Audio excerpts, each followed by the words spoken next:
আজকে আমি আপনাদের একটি গল্প শোনাতে চাই। খুব ভালো করে মনোযোগ দিয়ে শুনবেন।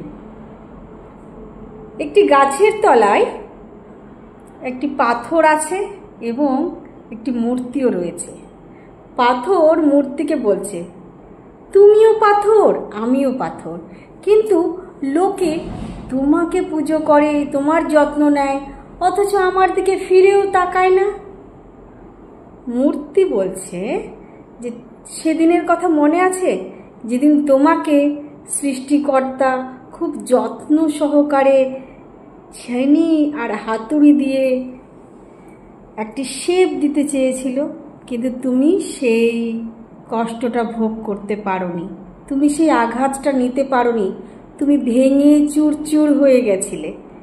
কিন্তু আমি সেই আঘাতটা সহ্য করেছিলাম এবং সেই ছেনি হাতুড়ির আঘাতে আমি ধীরে ধীরে একটা শেপ নিয়ে নিয়েছিলাম।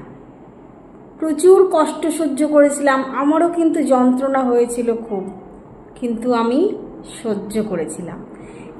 এই গল্পটির সাথে মানুষের জীবনের একটা অদ্ভুত মিল আছে। আপনি যদি কষ্ট করেন তবে কিন্তু আপনি তার ফল অবশ্যই পাবেন, কিন্তু আপনি যদি কষ্ট না করেন তাহলে কিন্তু কখনোই আপনি বড় হতে পারবেন না। আপনাকে যদি বড় হতে হয়, আপনাকে যদি একটা নির্দিষ্ট উচ্চতায় পৌঁছতে হয়, আপনাকে কিন্তু কষ্ট করতে হবে। ধন্যবাদ।